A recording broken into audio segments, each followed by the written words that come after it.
Now, yesterday I said that we'd start today, and I wanted to just review some things about the Daniel's 70 weeks in tribulation. Я хочу повторить сегодня 70 дней Даниила. Now, do you have charts in your notes on Daniel's 70 weeks? У вас есть какие-то схемы по Даниила 70 дней Даниила? Okay, so you can follow along in your notes, and then when we get to a couple of things, when I put the charts up, you can kind of draw your own chart. Итак, вы можете отслеживать по материалам то, что мы будем проходить, а затем я покажу несколько схем. Вы можете, если хотите, там, перерисовать себе что-то. Okay, so the context of this is that Daniel's praying for Israel. Здесь контекст такой. Даниил молится об Израиле. And the angel Gabriel is going to bring an answer to his prayer. И ангел Гавриил приносит ему ответ на то, о чем он молится. Now his prayer is based on Jeremiah 25:11. И основывается его молитва на отрывке Иеремия 25:11. Which says that Israel would serve in Babylon 70 years. Где написано, что 70 лет будет Израиль служить в Вавилоне. So Daniel knows that 70 years is just about out. Итак, Даниил знает, что вот эти 70 лет уже как раз заканчиваются. But it's key to understand the parallel here of the 70 years. Очень важно понять параллель, которая связана с этими 70 годами. So then Daniel is confessing the sins of the nation. Итак, Даниил исповедует грехи народа. Which is based on a promise from Leviticus 26 that if they confess their sins, God would restore them. Что известно из Левита 26, где сказано, что если они исповедуют грехи свои, то Бог их возвратит, восстановит. And so the answer to the prayer comes in Daniel 9, starting about verse 24. И примерно с 24 стиха в Даниила 9 мы видим ответ на эту молитву. Now, how's that translated in Russian? In English, it's 70 weeks. How does the Russian? 77, which is a better translation. So the 77 represents 70 periods of 7. Итак, 7 седмин – это 70 периодов по 7. So we sort of use a process of elimination to decide how long this period is. И здесь приходится использовать такой способ исключения для того, чтобы определить, сколько же будет длиться этот период. And it doesn't work out for days because that would be only 490 days. Если считать, что по 7 дней, то не совпадает, потому что получается всего лишь 490. And we get that number by multiplying 70 times 7. То есть если умножить 70 на 7. It doesn't work out to make it larger than years. Если больше, чем год считать эти седмины длятся, то тоже не совпадает. So it works best to understand this as 70 periods of 7 years each. Итак, самое лучшее понимание, которое подходит по исчислениям, это 70 периодов по 7 лет. Which is 490 years. Получается 490 лет. This slide, unfortunately, is not translated into Russian. I don't know why some of mine are in Russian and some of them are in English. But there is a decree that is given by Artaxerxes on March the 5th of 444 BC. Вот один из слайдов, он не переведен на русский, но видите, что 5 марта 444 года до Христа был издан указ. Where Artaxerxes tells Nehemiah to go back to Jerusalem and finish rebuilding the walls and the defenses of the city. Этот указ о том, чтобы Неемия возвращался в свой город и отстраивал стены города. Okay, this takes place. No, I don't want to use this slide here. Wait a minute. We'll go to this slide. We're trying to figure out the time frame here. Мы сейчас пытаемся с вами определить это время, период.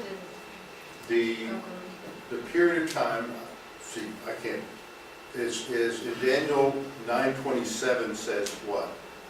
Half of the 7, What's half that? of the 7, Half, middle okay. of the 7. half of the 7, so that would be 3.5 years. Итак, половина седмины это 3,5 года. In parallel passages, it talks about time, times, and half a time. Параллельные отрывки это там, где фраза встречается время, времена, полувремя. So 3.5 years would be equal to time would be 1 year. Итак, 3,5 года, получается, время это 1 год. Times in the plural would be 2 years. Времена, множественное число это 2 года. 1 plus 2 equals 3. 1 плюс 2 будет 3. And then half would be a half a year. И полувремя это полгода. So 3.5 years is equivalent to half of 7. Итак, 3,5 года это половина седмины. And then this is parallel to another time, another measurement, 1,260 years. И How many это days? параллельно еще одному числу, названному 1260 дней. Which is also described as 42 months. Также описываем период, названо, что это 42 месяца. So if you divide, so 42 months equals 1,260 days. Так, 42 месяца это приравнивается 1260 дням. And that's the same as time times and a half a time. И это то же самое, что время, времена, полувремя. So when you put this together, this means that the timetable is related to 30-day months, not a solar 365-day year, but a lunar year of 360 days. Итак, мы видим, что все это соответствует лунному календарю, когда один месяц считался 30 дней, и в году 360, а не 360. Okay, does that make sense? Понятно это? This is one of the most important prophecies for the coming of Christ in the whole Bible. И вот это пророчество одно из самых важных о пришествии Христа. And this can be one of the greatest Bible studies that you can ever teach. И вот это та тема, которая, наверное, одной из самых величайших, может быть, по которой вы можете учить. Because it just really catches people's attention. Потому что очень привлекает внимание людей эта тема. Now, if we multiply Daniel's 70 weeks, okay, Если умножить 70 седмин, there's the first period, well, wait a minute now. See, I don't have these charts in order. I'm going to go back to, let's go back to look at the text. давайте опять к тексту вернемся. So the total time frame is going to be 70 periods of 7 or 490 years. Итак, весь период целиком это 70 седмин или 490 лет.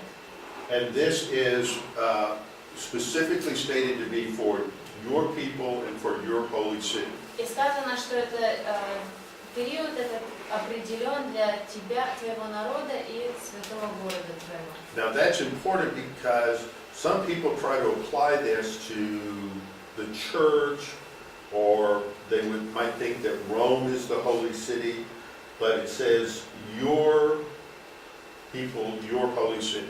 И это важно, потому что некоторые начинают применять это к церкви, привязывать, или говорят, что святой город это Рим, но здесь он написал твоего народа и твоего города. And for Daniel, that means it's for the Jewish people and the Jews' holy city, which is Jerusalem. А для Даниила это будет означать его народ еврей и их святой город Иерусалим.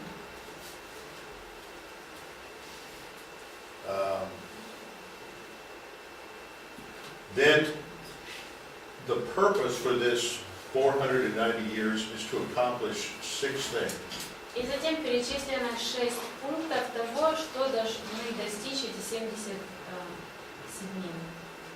Now your notes list each of these 6 things. И у вас в распечатке перечислены все эти 6 пунктов. First of all, to finish the transgression. Во-первых, чтобы покрыто было преступление. Second, to make an end of sins. Затем, чтобы запечатаны были грехи. Third, to make reconciliation for iniquity. Затем заглажены беззакония. Third, to bring in everlasting righteousness. Затем, чтобы приведена была правда вечная. Fifth, to seal up vision and prophecy. Чтобы запечатаны были видения и пророк. And last, to anoint the most holy. И последнее, и чтобы помазан был святый святых. So what this is talking about is that this period of time is determined in order to accomplish all of this for the Jewish people. Итак, здесь написано, вот этот период установлен для того, чтобы для евреев достичь всех этих шесть вещей. Now the transgression here is a singular noun. Видите, первое преступление существительно в единственном числе. And indicates their rejection of the Messiah. Это указывает на их отвержение Мессии. To make an end of sin, it indicates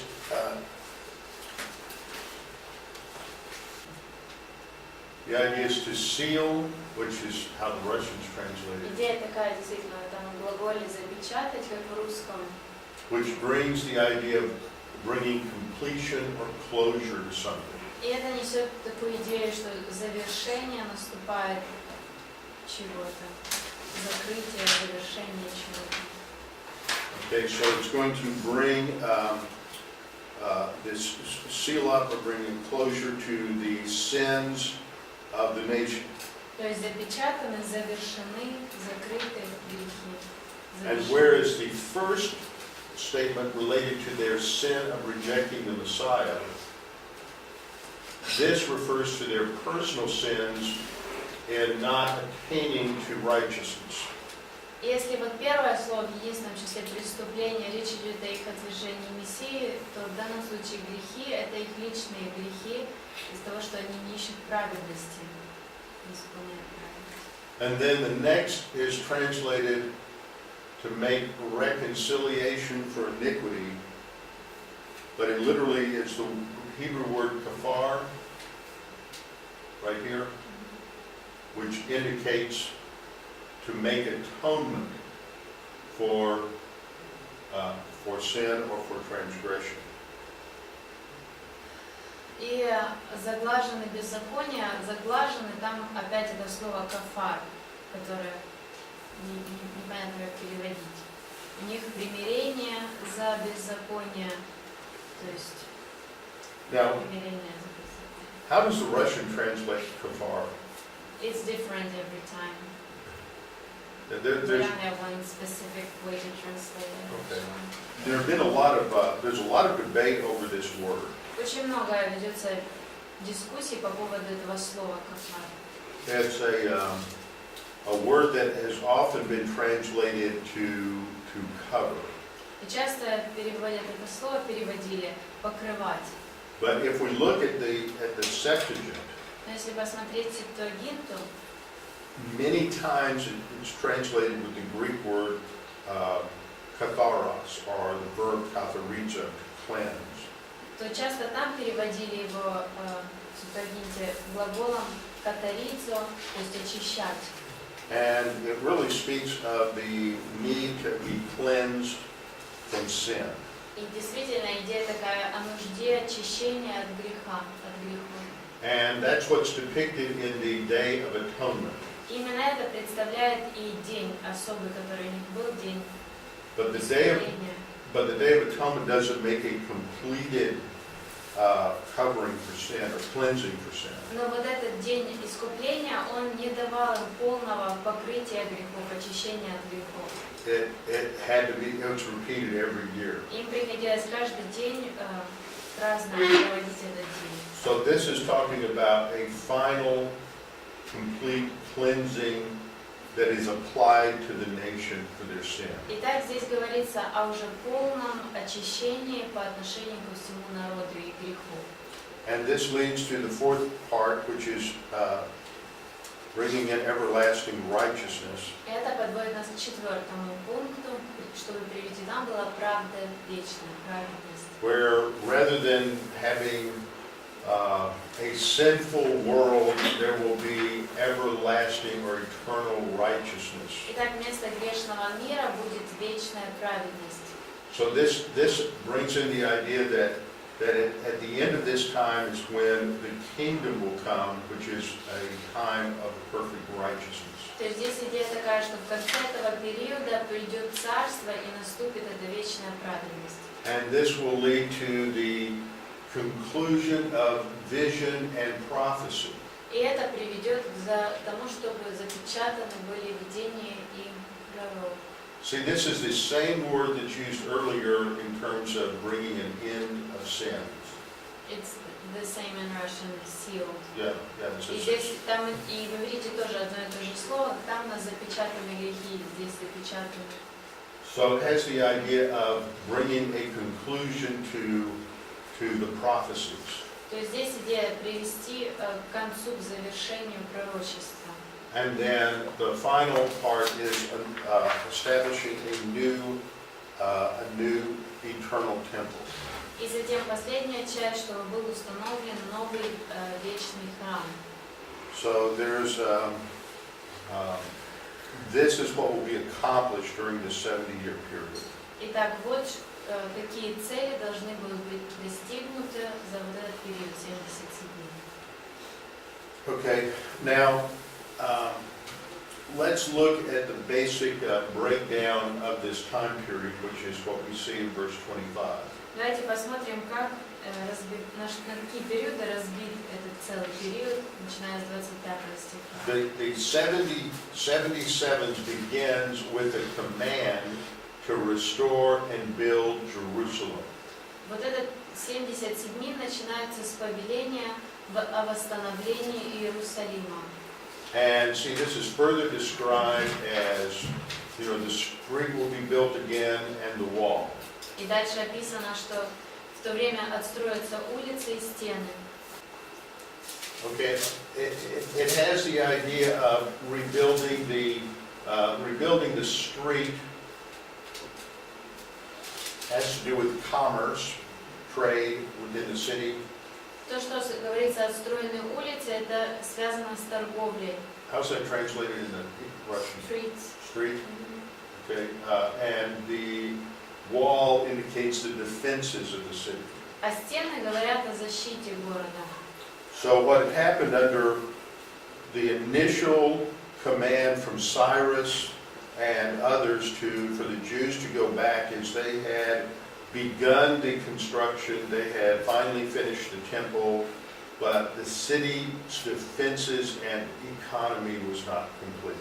Итак, вот этот указ, который касался отстройки города и стен его, это было время, когда они уже были там, они уже закончили только храм, но сам город еще не был отстроен и не проводилось никакой торговли в нем. Now the first decree to go back was from Cyrus in about 538 BC. Первый указ издал Кир примерно в 538 году. And as you have in your notes, there are 4 different decrees from different rulers of Persia to allow the Jews to do certain things in Jerusalem. И у вас там перечислены 4 разных указа, которые издавали правители Персии и которые относились к евреев и их возвращением в землю. But by the time of Nehemiah, this had not been completed yet. Но еще к времени Неемии это еще все не было завершено. So what we see is that the command is to restore and build Jerusalem. Итак, мы видим, что повеление восстановить и отстроить Иерусалим. That refers to the 4th command, the 4th decree from Artaxerxes sending Nehemiah back. И вот таким указом был 4-й указ от Артаксеркса, когда он отправил Неемию назад в землю. So from that command until the Messiah is going to be 7 weeks plus 62 weeks. Итак, начиная с того указа и до прихода Мессии пройдет 7 седьмин и 62 седьмины. And this is what we see in this chart. И мы это видим вот в этой табличке. So we can date precisely the time of Artaxerxes' decree.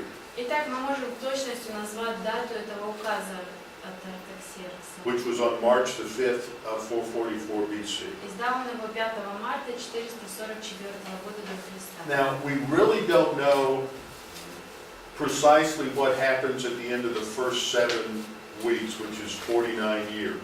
Нам не очень известно, что произошло в конце вот первой седмины, это 49 лет.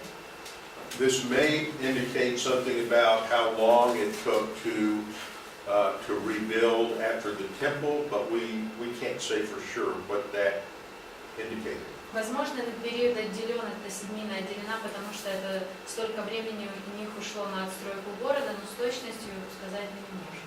But if you add 7 and 62, you come up with 69 weeks. Если мы добавим 7 и 62, получается 69 седмин. And if you multiply 69 by 360, И если умножить 69 на 360, you come up with 173,880 days.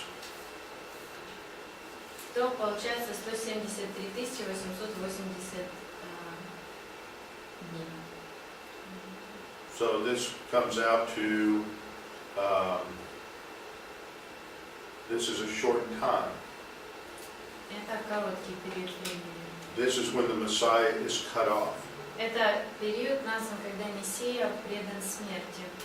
Now, if we look at the text, Если мы посмотрим на текст, there's a clear break that occurs after this 69-week period. то есть текста мы видим, что четко происходит разрыв после истечения 69. The 69 weeks completes, Когда завершены 69 седмин, and it's after the 69th week, и после 69 седмины, but it's before the 70th week. но до 70 седмины. Now that's important because that tells us that there's going to be some kind of a gap И это нам указывает на то, что будет какого-то рода разрыв between the 69th week and the 70th week. между 69 и 70 седминой. Okay?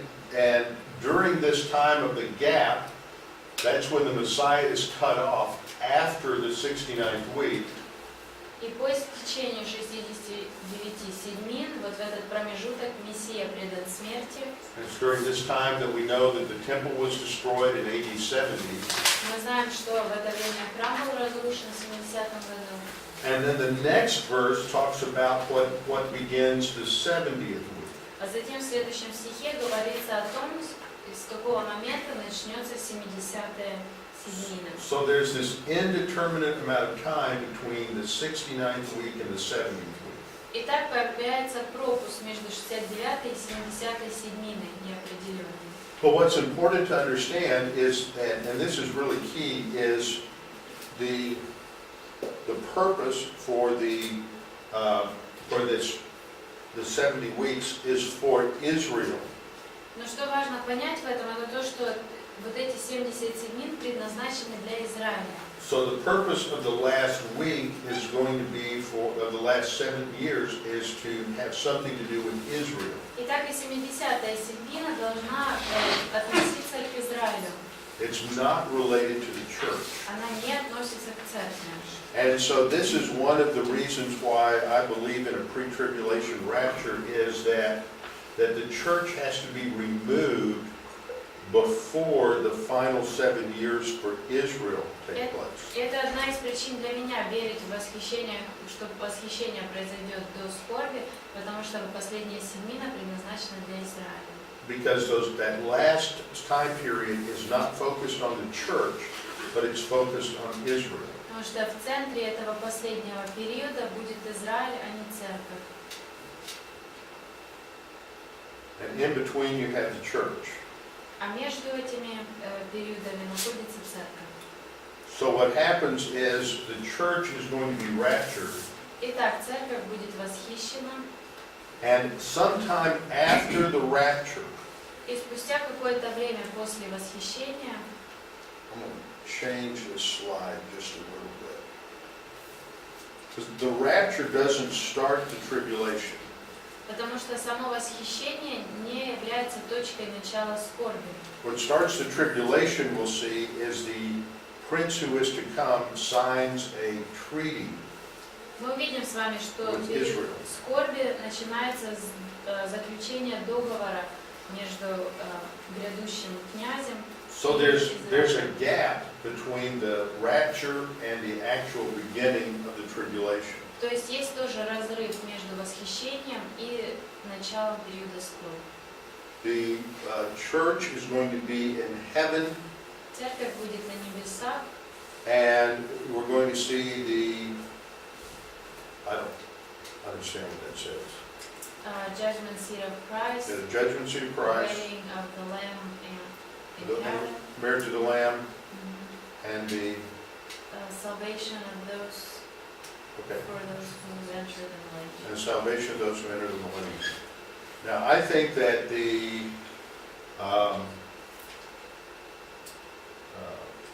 judgment seat of Christ takes place at the very immediately after the rapture. Я считаю, что судилище Христово произойдет сразу же после And remember, восхищения. it takes place in heaven, so it's not in a time environment like the earth. И также помните, что происходит это на небесах, которые находятся вне времени.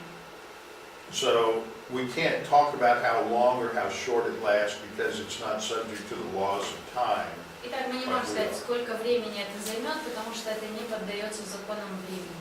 Okay, so what we see is the Messiah is cut off Итак, мы видим здесь, что Мессия предан смерти after the 69th week. после 69-й седмицы. And then following that, the people of the prince who is to come А после этого город will destroy the temple. народ вождя, который придет, разрушит храм. And then in verse 27, we read that he will confirm a covenant with the many for 1 week. 27 стих. И утвердит завет он для многих So- одна седьмина.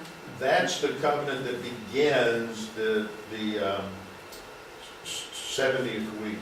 И это тот завет, с которого начнется 70-я седмина. The he refers back to the prince who is to come.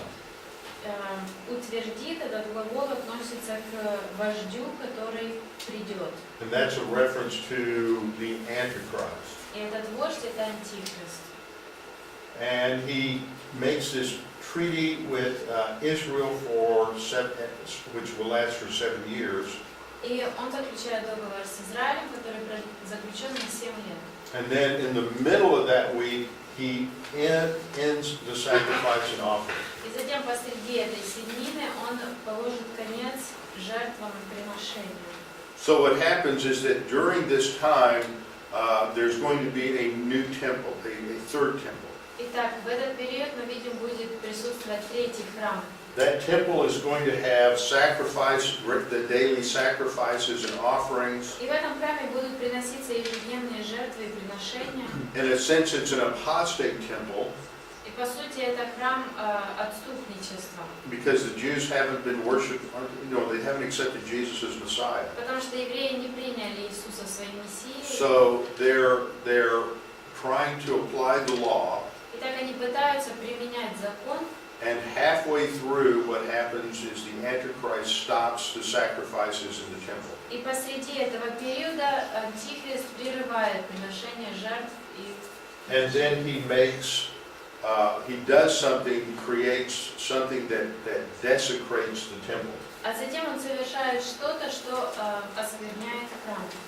And we know from other passages like 2 Thessalonians 2 that he will come in and set up a statue of himself in the Holy of Holies so that he will be worshipped as God. И из других отрывков, например, 2 Фессалоникийцам 2, нам известно, что он в храме в Святом Святых поставит статую самому себе и будет требовать поклонения как Богу. Okay, now the important thing that we see from this, or two important things that we see from this, is first of all that you can measure the time period from that first decree to the time when the Messiah would come. И здесь важно отметить две вещи. Первое, это то, что мы можем четко просчитать этот период от указа и до пришествия Мессии. So if someone were paying attention, they could actually predict when the Messiah would show up. Итак, те, кто действительно прослеживал эти пророчества, мог прям просчитать, когда придет Мессия. And I think that's why a lot of people in the early first century, why a lot of Jews were anticipating and expecting the Messiah. И мне кажется, именно поэтому много евреев вот тогда они ожидали, что должен вот-вот прийти Мессия. So these last 7 years are postponed indefinitely. Итак, вот эти последние 7 лет отложены на неизвестно какой срок.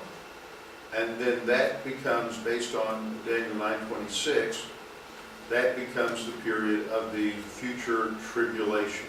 И на основании Даниила 9:26 мы знаем, что вот этот последний период становится периодом скорби. Okay. Any questions on this? Вопросы есть по этой теме? Like I said, this is one of my favorite Bible studies to teach. Как я сказал уже, вот это одна из моих любимых тем. And people just really are amazed with this because one of the values is it shows that the prophetic prediction of when the Messiah comes is fulfilled with Jesus. И людей это очень увлекательно для них, потому что они видят, насколько пророчество конкретно говорит, когда придет Мессия. We can date Jesus' entry into Jerusalem to exactly 173,880 days after the decree of Artaxerxes. И можно высчитать прям день въезда его в Иерусалим, то число, которое было 173 880 дней. Как раввины пытаются затемнить вот это объяснение, что там четко показано вот эти 483 года от указа и до времени Христа, где сразу видно, что там написано Мессия, или у них какие-то другие объяснения есть. What do Rabbi use to kind of stay away of this interpretation if it gives specific day of his coming? What do they do? Because the text also says the Messiah will be there at this time. What do they do with this? You know, I don't know other than to say that they really stay away from Daniel. Не знаю, как можно еще объяснить, разве что могу сказать, что они вообще пытаются в стороне держаться от Даниила. In fact, a lot of Jews that I talk to never even read anything other than the Torah. И большинство евреев, с которыми я сталкиваюсь, они вообще читают в основном только Тору. And I'm involved with a lot of different activities in the Jewish community. И я во многие дела вовлечен еврейской общины. And I know a lot of and I've talked with rabbis, and they just don't deal with this. They're so focused on the Torah that they don't go into the prophets at all. Я общался с раввинами, и что я видела, это то, что они фокусируются лишь на Торе, и пророков они вообще стараются не трогать. But when they do, they have developed various forms of interpretation. Но если же они читают их, то они стараются придумать разные формы толкования, Which seeks to put the fulfillment of all of these prophecies somewhere back in history. в результате которых исполнение этих пророчеств оказывается где-то уже в прошлом истории. And like I was telling you yesterday, to find those audio recordings from what I taught in 2011. Как я вчера говорила по поводу записи уроков в 2011, которые здесь я проводила. And Nina can give you the PowerPoint slides И that go with that. можно также взять слайды, которыми я пользовалась в этом изучении. But one of the things that I'll tell you a little story. It's a little long, but it's an interesting story. Я расскажу вам еще историю одну, она интересная, немного длинная. I have a friend who is the head of the Jewish Studies Department at Moody Bible Institute. У меня есть друг, который занимается исследованиями еврейскими в институте Муди. His parents were both survivors of the Holocaust. И оба его родители выжили в Холокост. His father was much older than his mother. И его отец был намного старше матери. And his mother survived by being hidden in a Lutheran orphanage during the war. И мать его выжила из того, что ее спрятали в приюте лютеранском во время войны. And during that time, she became a secret Christian. И в то время она стала тайно христианкой. After the war, После войны his father had remarried, and that wife died in childbirth. его отец вновь женился, и жена умерла при родах. So he entered into an arranged marriage with Michael's mother. И так он вступил в такой по согласованности брак с матерью Майкла. Because he needed a wife to take care of this new baby. Потому что нужна была жена, которая позаботится об этом ребенке, который родился. And the only condition he put on the marriage was that she should never become a Christian. Единственное условие, которое он поставил для этого брака, это чтобы она никогда не стала христианкой. So she's still a secret Christian. И так она по-прежнему оставалась тайной христианкой. Well, eventually Michael was born, and when he was 16, his mother admitted that she was a Christian. И родился Майкл уже потом, через 16 лет она призналась ему, что она была христианкой. His father kicked him out of the house. И отец выгнал его из дома. And, kicked her out of the house. Ее выгнал из дома. And Michael was very angry with her and sought to prove her wrong. И Майкл был очень зол на нее и пытался найти всевозможные доводы, почему она не права. But he would get too angry and he couldn't talk to his mother. И он очень сильно разозлился, что не мог даже разговаривать с ним. So instead he talked to the Christian missionary who was teaching his mother. Итак, вместо этого он общался с христианским миссионером, который учил мать его. And he says that he would read all the anti-Christian Jewish literature. И он говорил, что он читал всю литературу, направленную против христианства еврейскую. Especially, in relation to Isaiah 53 and Daniel 9. Особенно об отрывках, как Исайя 53 и Даниила 9. And he would go in to argue with this woman. И он шел и старался спорить с этой женщиной. And he said what made him mad was her explanations of these passages И он сказал, что его злило то, как она объясняет эти отрывки. made more sense than what the rabbi said. И злило то, что как она объясняет, звучит намного логичнее, чем то, что говорят ему раввины. And eventually he became a Christian. И в результате он стал со временем христианином. Because they just invented such a convoluted system for interpreting these numbers, and because it's not literal. What is convoluted? What? Convoluted? Complex. Потому что Difficult. они разрабатывают очень запутанные, сложные способы толкования всех чисел, всяких деталей. So I don't know specifically. I can look it up though. I'll look it up in something. Я не знаю конкретно, как они это толкуют, но могу поискать эту информацию. Okay. Any other questions? Еще есть вопросы? Okay, let's go back to the notes. Давайте тогда опять к материалам вернемся. Now, what we learned from this is that it not only teaches fairly precisely when the Messiah will come. Итак, мы видим из этого не только то, что очень точно прописано, когда придет Мессия, But also that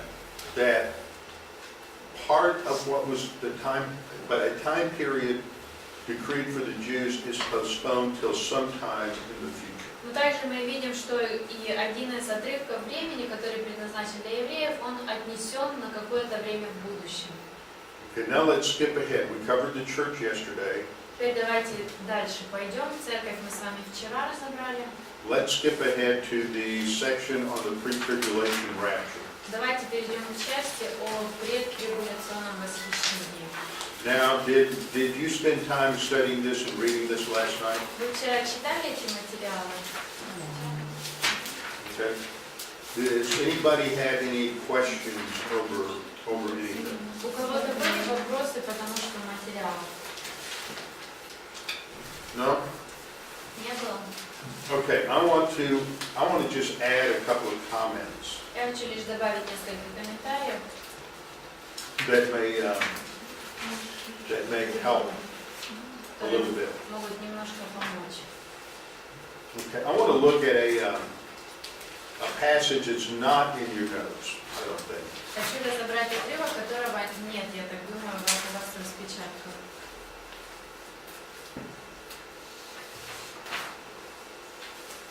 Okay, one of these is the last point.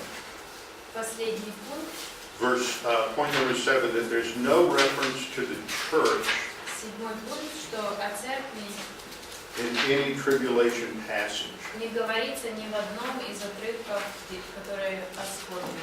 And the last point, there's no use of the words church, bride of Christ, or body of Christ in Revelation 4 through 18.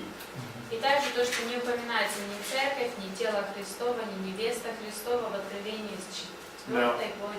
Now, I think that is really important. Я думаю, что это очень важный момент. Okay, now what I want to do is, how many of you, have you guys studied anything about textual criticism? Вы изучали что-то по текстуальной критике? Last year, only the second year they had that. Okay, now, how many of you are in your second year now? Кто второй курс? 1, 2, 3 are in second year. Your first year? You 4 are first year. Okay. Well, we're going to have fun. Ну, будет весело. I think this is one of the most interesting studies, and it is, I think it really supports a pre-trib rapture. Я думаю, что это одна из самых интересных тем, и мне кажется, действительно, эти аргументы подтверждают восхищение. And so, you need to take notes. This is not in your notes. Вам нужно будет записывать, потому что этого нет.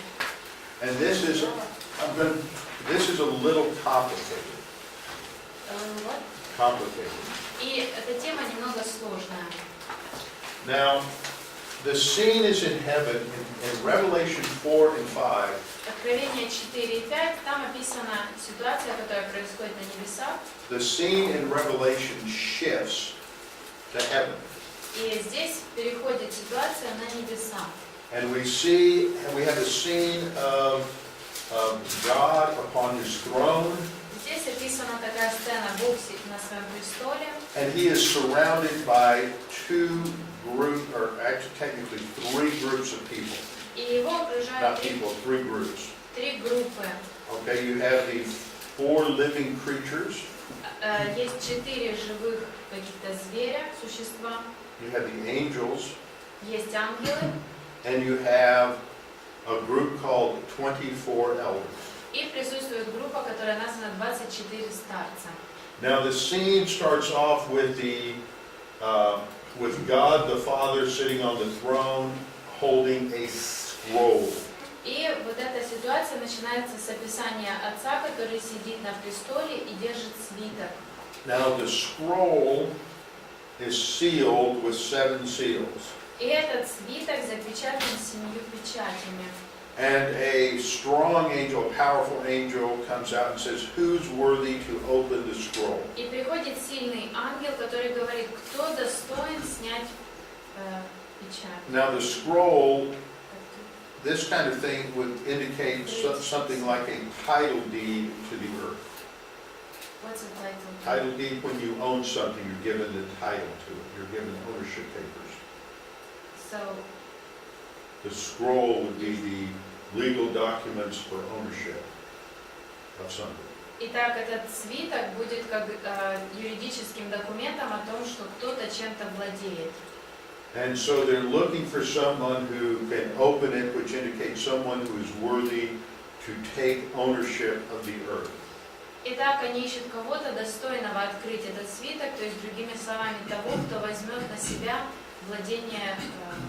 And in verse 3, John describes a search throughout the universe. Who can open the scroll? И в 3 стихе Иоанн описывает, как по всей земле искали, кто же может открыть этот свиток. And no one is found who's worthy to open the scroll. И не нашли никого достойного открыть его.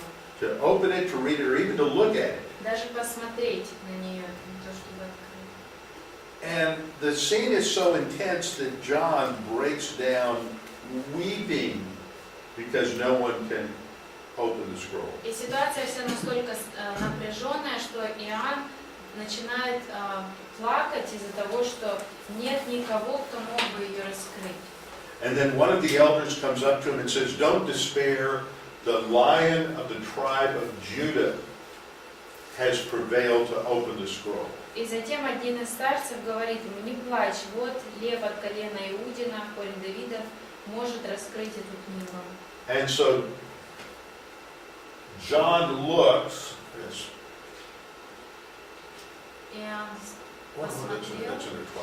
John looks, and now he sees a lamb in front of the throne. И теперь он видит агнца перед престолом.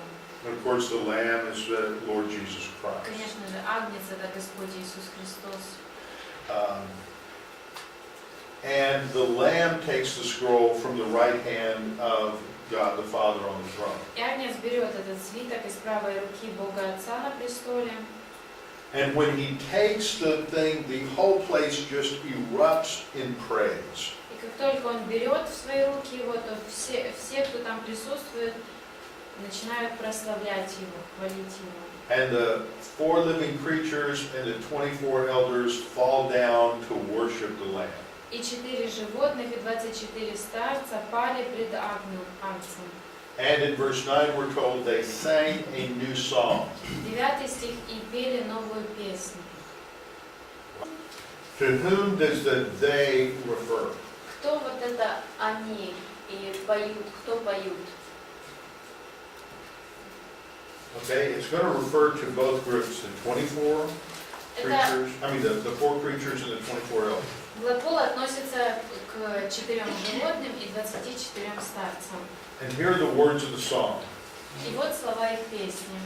You are worthy to take the scroll, Достоин ты взять книгу, to open its seals. снять с нее печати. Now, why is the Lamb worthy? Почему агнец этот достоин? Because you were slain Ибо ты был заклан and have redeemed us to God by your blood. и кровью своей искупил нас Богу. Now, here's the question. И вот вопрос. What does the Russian text say? Does it say redeemed us? It does? Yeah. Okay. This is an important pronoun. Вот это местоимение нас очень важно здесь. Now, the Lamb has redeemed whoever is singing this. Получается, агнец искупил всех тех, кто поют эти слова. Did Jesus redeem the angels? Искупил ли Иисус ангелов? Wait a minute. In Ukrainian, they don't have us, they have people. Yeah. Oh, very good. I'm glad. Okay. This is really important. Это очень важно. In the English, В английском, in the King James and New King James, it reads like the Russian text. в переводе Короля Якова и в новом переводе Короля Якова, как в русском. In most modern English translations, it reads like the Ukrainian В text. большинстве современных переводов, как в украинском. But it doesn't say men in the Greek. Но в греческом нет людей. It says, you, aorist, active indicative, second person singular, you singular, redeemed to God Итак, ты в единственном числе искупил Богу by your blood. кровью своей. Now that's the critical Greek text. Это, what do you mean by critical? Where's the critical text is the text it's one of the texts that is built off of different manuscripts, okay? Это тот текст греческий, который составлен из нескольких манускриптов. Now, where's the pronoun? А где местоимение?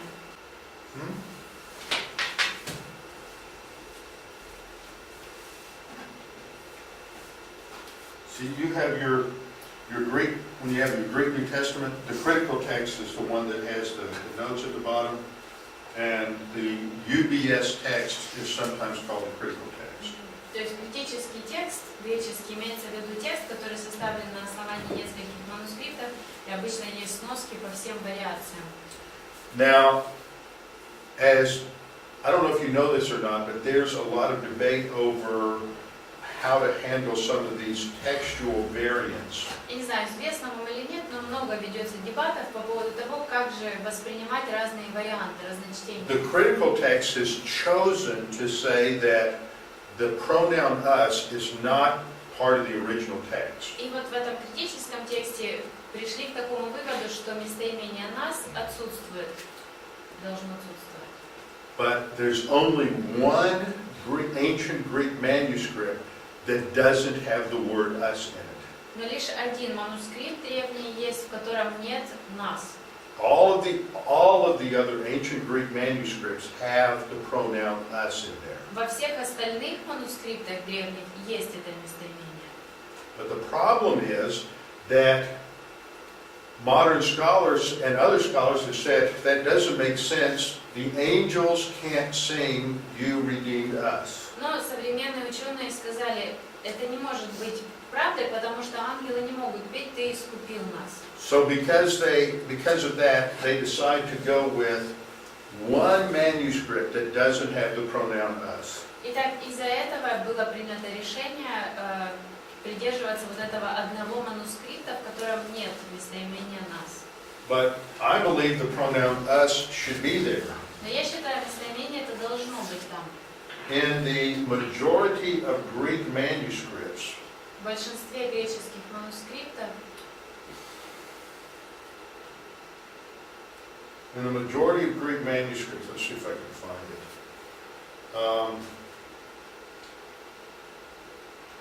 The word us is there. слово «нас» присутствует. Okay, here's the majority text. Вот текст большинства. Okay, here's the word us. И вот слово «нас».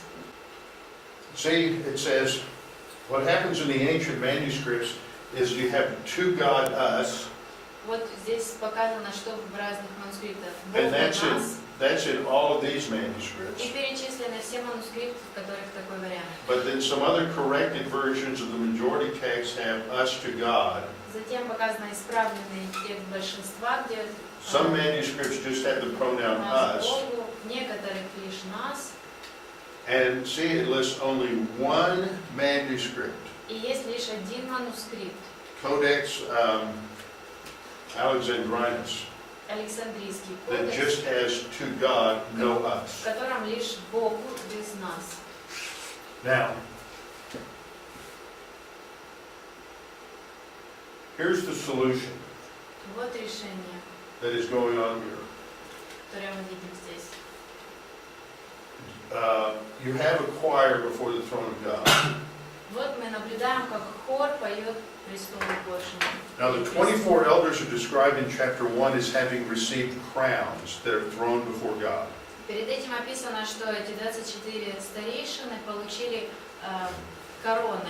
The word for crowns is Stephanos, not diademos. И слово, которое используется к вот этим наградам, это Стефанос, не диадемос. What's the significance of a Stephanos crown? А какая разница? Почему важно, что это Стефанос? A diademos crown is a crown of royalty. Диадемос – это то, что мы называем короной, которую одевает царь. But a Stephanos crown is a crown given as a reward for winning something. А Стефан сдается как венок, который получает победитель в чем-то. I know I'm going long, but I want to finish this real quick.